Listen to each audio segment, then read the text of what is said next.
8. चूड़ाकर्म मुंडन संस्कार, शुद्धि और नवोन्मेष।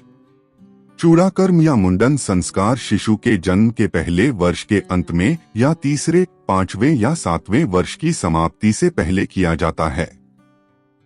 पारंपरिक मान्यता है कि जब बच्चा मां के गर्भ में होता है तब उसके सिर के बालों में कई कीटाणु और बैक्टीरिया लगे होते हैं जो साधारण तरीके से धोने से नहीं निकलते। अतः एक बार बच्चे का मुंडन करना आवश्यक माना जाता है। यह संस्कार बल, आयु, आरोग्य और तेज की वृद्धि के लिए किया जाता है तथा गर्भावस्था की अशुद्धियों को दूर कर मानवतावादी आदर्शों को प्रतिस्थापित करता है।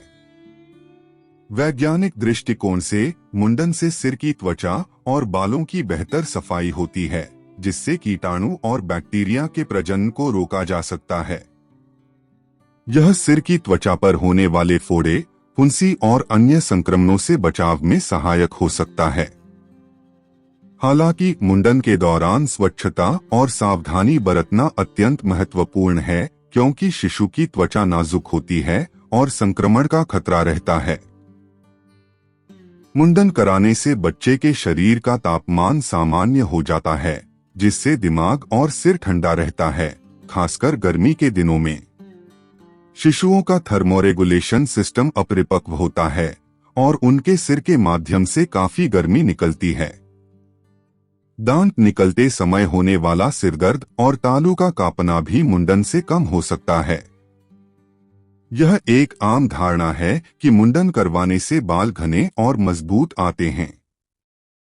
हालांकि वैज्ञानिक शोधों के अनुसार मुंडन से बालों की ग्रोथ या घनापन पर कोई खास असर नहीं पड़ता।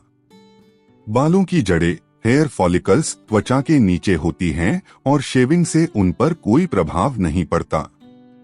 बालों की बनावट और विकास पूरी तरह जेनेटिक्स और पोषण पर निर्भर करते हैं। सिर पर सूर्य के प्रकाश, विटामिन डी के पड़ने से कोशिकाएं जागृत होकर खून का प्रसारण अच्छी तरह कर पाती हैं, जिससे भविष्य में आने वाले बाल बेहतर होते हैं। मुंडन संस्कार के पीछे स्वच्छता और सिर को ठंडा रखने जैसे वास्तविक स्वास्थ्य लाभ हैं। हालांकि बालों के घने होने जैसी कुछ मान्यताएं वैज्ञानिक रूप से समर्थित नहीं हैं। यह केवल एक भ्रम है, क्योंकि नए बाल सिरे पर मोटे लगते हैं। यह दर्शाता है कि कई पारंपरिक प्रथाओं के पीछे ठोस व्यावहारिक या स्वास्थ्य संबंधी कारण होते हैं, भले ही उनकी व्याख्या समय के साथ लोकवैज्ञानिक सिद्धांतों से जुड़ गई हो। संस्कार का वास्तविक मूल्य उसके अंतर्निहित लाभों में है, न कि उसकी शाब्दिक व्याख्या में। यह हमें प्राचीन प्रथाओं का आलोचनात्मक लेकिन सम्मानजनक विश्लेषण करने के लिए प्रेरित करता है, ताकि उनके वास्तविक लाभों को पहचाना जा सके और भ्रामक धारणाओं को दूर किया जा सके।